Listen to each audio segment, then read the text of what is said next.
Un jeu vidéo est un jeu électronique qui implique une interaction humaine avec une interface utilisateur dans le but de générer un retour visuel sur un dispositif vidéo.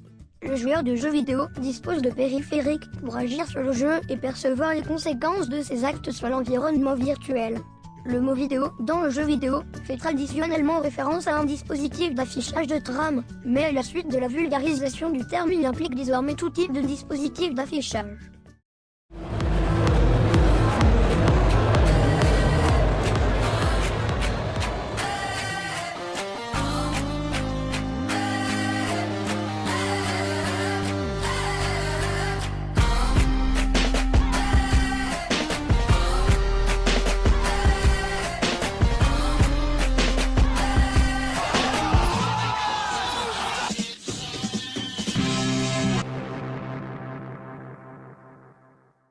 Pour commencer, intéressons-nous à la place des entreprises et leur influence sur le monde du jeu vidéo. Celui-ci est rythmé par les grandes sorties des entreprises comme Rockstar, Nintendo, Ubisoft, Electronic Arts, etc. qui dominent la scène internationale avec leurs jeux AAA. Des jeux vidéo à gros budget au marketing très développé. Mais ceux-ci ne représentent que la partie émergée de l'iceberg. Une grande partie des jeux vidéo sont créés par des indépendants ou petites entreprises, même s'ils disposent d'une moins grande visibilité que les gros jeux. Certains pourtant arrivent à égaler des AAA en termes de vente et de popularité, grâce à des innovations ou des reprises d'anciens types de jeux, des histoires ou des personnages qui sortent de l'ordinaire, mais surtout grâce à leur communauté très active qui permet une publicité très large grâce aux fanarts, vidéos, etc.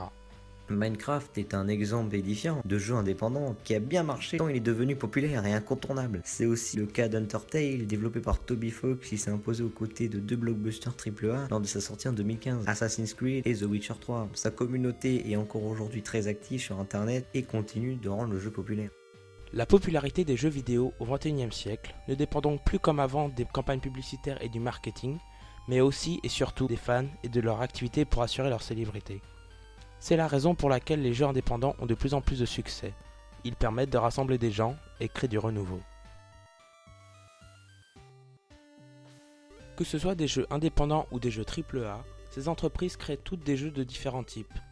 Il y a, entre autres, Les jeux d'action, les jeux de mode, les jeux de mini, les jeux d'aventure, en tête, les survival, les jeux d'aventure textuelle, le RPG, le jeu tactile, les jeux MMORPG, les jeux de plateforme, les jeux de stratégie, les jeux de puzzle, les jeux de simulation, la simulation mécanique, le gestionnaire, shooting, le FPS, les choses, la simulation sportive.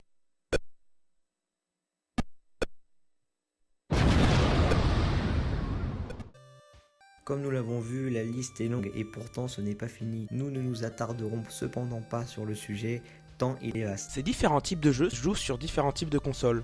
Celles-ci se font une certaine compétition et les joueurs tiennent à défendre leur console préférée ou leur PC. Cette guerre des consoles ne date pas d'hier et était déjà en place au temps où Nintendo et Sega sortaient leurs premières consoles. Comme le dit si bien Usul, La guerre des consoles a surtout animé les cours de récréation. Cependant, depuis quelques années, le conflit s'est déplacé et a maintenant lieu sur internet. Et certains sites, comme jeuxvideo.com, disposent même de leur forum dédié à ces discussions et aux trolls de toute nature, forum qui revendique fièrement l'appellation guerre des consoles. Il est d'ailleurs assez amusant d'y retrouver des adultes prenant la parole pour entretenir des rivalités et des débats maintenant obsolètes. Mais force est de constater que le public évoluant, les conflits sont atténués, chacun voyant bien que la PS3 et la Xbox 360 sont à peu de choses près des machines similaires, disposant peu ou prou du même catalogue de jeux. Alors les joueurs se sont trouvés un nouvel ennemi commun, le casual gamer qui joue à la Wii. Et comment leur donner tort? Chacun sait que Get Fit with Melby sur PS3, c'est quand même vachement plus hardcore gamer que Muramasa ou Xenoblade. Ce comportement est-il propre au monde du jeu vidéo? Nous avons cherché des équivalents à la guerre des consoles, mais dans d'autres domaines. Et s'il faut trouver un groupe social ayant le même genre de comportement, il nous faut nous arrêter sur le cas de la communauté des supporters sportifs, qui n'est pas sans lien avec celle des gamers.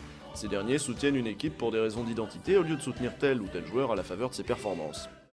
ce conflit reste donc juste une petite querelle entre communautés sans grande importance qui n'entache pas la passion de chacun pour les jeux vidéo. Le jeu vidéo est le premier passe-temps dans les foyers français depuis 2015. En effet, un foyer sur deux en France est équipé d'une console de jeu. Cette tendance tend à s'augmenter tant l'industrie du jeu vidéo prend de la place. Elle génère plus de 99 milliards de dollars annuels, qui la classe avant l'industrie du cinéma. Elle crée aussi de nombreux emplois qualifiés et est un véritable atout pour la France au niveau mondial. 63% des Français de 10 ans et plus ont déjà joué aux jeux vidéo. 53 y jouent régulièrement et 74 occasionnellement. Nous avons demandé dans la classe les habitudes des élèves. Voilà ce qu'ils nous ont répondu. Oui. Oui. Pas moi. Il n'y a rien à faire. Genre The Walking Dead, The Last of Us. Mario Bros, Mario Kart, Uncharted. Nono Island, voilà. Subway Surfer, Géométrie Dash, Nob Quiz. Et Call of Duty ou FIFA. Semaine, 1 heure. Quand je joue de moins en moins parce que je suis plus sur les réseaux sociaux. 5 minutes. 5 minutes par jour, je joue vraiment pas beaucoup. Quand j'ai une console devant moi, je vais passer un peu plus de temps quand j'ai du temps. Sinon, sur mon portable, quand je m'ennuie, donc 5-10 minutes. Je préfère jouer sur mon téléphone parce que c'est plus pratique. Ou sinon sur le portable. Ouais, plus sur le portable, pas sur les Wii ou PS4, mais sur les téléphones, ouais. Parce que c'est accessible, c'est-à-dire que moi j'ai aucune console. Je télécharge des jeux quand j'ai rien à faire d'autre ou quand il n'y a rien sur les réseaux sociaux. C'est un petit passe-temps, quoi. Moi, c'est aussi sur le téléphone. J'aime pas trop les jeux qui sont dans l'App Store, du coup. Je préfère les consoles, mais j'en ai pas. Donc quand vraiment j'en ai, j'aime bien passer du temps dessus. Voilà. Je préfère jouer sur mon téléphone, c'est plus pratique, c'est plus simple. Ça doit pas être bénéfique, mais si on arrive à contrôler le temps de durée du jeu, ça peut pas être néfaste non plus. Ça dépend de l'utilisation qu'on en fait en fait. Je pense que si ce n'est pas excessif, ce n'est pas néfaste parce que c'est un passe-temps. Si vraiment on s'ennuie, c'est bien d'y jouer un peu. Mais si vraiment on est addict, si vraiment on peut pas s'en passer, oui, ça peut être néfaste pour nos yeux, mais aussi pour notre vie sociale. Ça dépend des jeux vidéo. Si c'est des jeux de combat et qu'on y passe beaucoup de temps, ça peut être néfaste. Il y a aussi des jeux qui sont bénéfiques, des jeux ludiques et qui permettent de réfléchir, des jeux de logique et tout. Maintenant, le monde tourne autour du Japon pour les jeux vidéo. Ça change le monde. Les jeux vidéo ont une place très importante dans notre société parce que dès le plus jeune âge, on donne des consoles et c'est parti quoi, let's go. On joue super tôt et voilà. Ça a pris une grande place, je trouve. Il y en a beaucoup qui passent beaucoup trop de temps dessus. On peut les utiliser avec modération. Oui et non. Oui, parce que c'est un divertissement comme les autres. Et non, parce que ça devrait pas prendre une aussi grande ampleur. Si c'est un passe-temps pour certaines personnes, si ça permet de les détendre ou qu'elles aiment ça, je vois pas pourquoi ce serait pas normal. Enfin, ça dérange personne.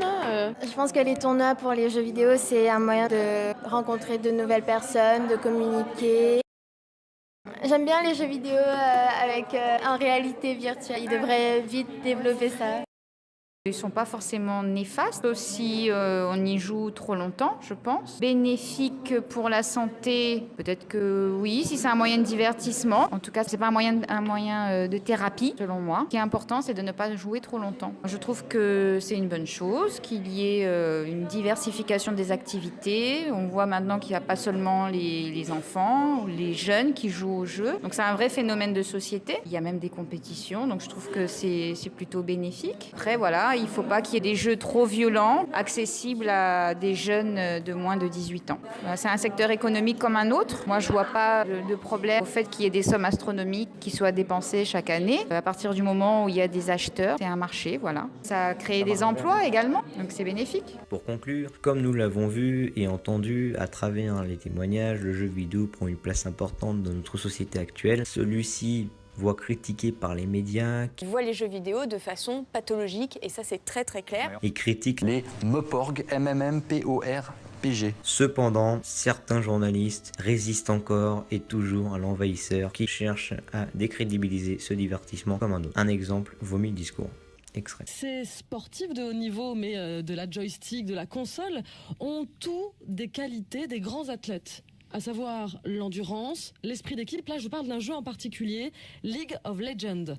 C'est un jeu très très connu, un des plus pratiqués au monde. Il y a à peu près 67 millions. Le public est ici, Nagui, et sans vous enfoncer, n'est pas forcément représentatif. Non, nous avons des lecteurs de livres, c'est ça la différence. Qui joue aux chiffres et aux lettres.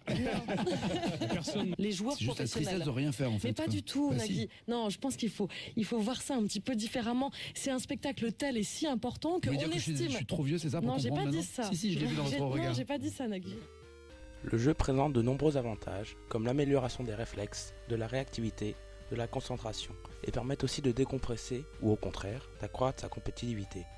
C'est donc pour cela que malgré ces attaques à répétition, les joueurs continuent de jouer et gardent une envie de savoir. Sur les jeux, Les communautés se forment, les fans créent un univers, des conventions et des compétitions s'organisent, les jeux en ligne permettent de garder des liens, même en dehors de la vie réelle. Il ne faut pas cependant oublier que l'addiction existe mais est tout autant présente que pour n'importe quel divertissement. C'est comme pour tout, il ne faut pas abuser. Et même si le jeu vidéo rime pour beaucoup encore avec passe-temps d'enfant, la moyenne d'âge de 35 ans des joueurs en France montre bien que la génération installée au commencement reste active, tout autant que chaque génération qui s'y rajoute. Le jeu vidéo est donc au XXIe siècle plus qu'une industrie, mais bien un divertissement qui rassemble tout âge, tout sexe et tout type de personnes autour d'une même passion commune, aujourd'hui presque universelle.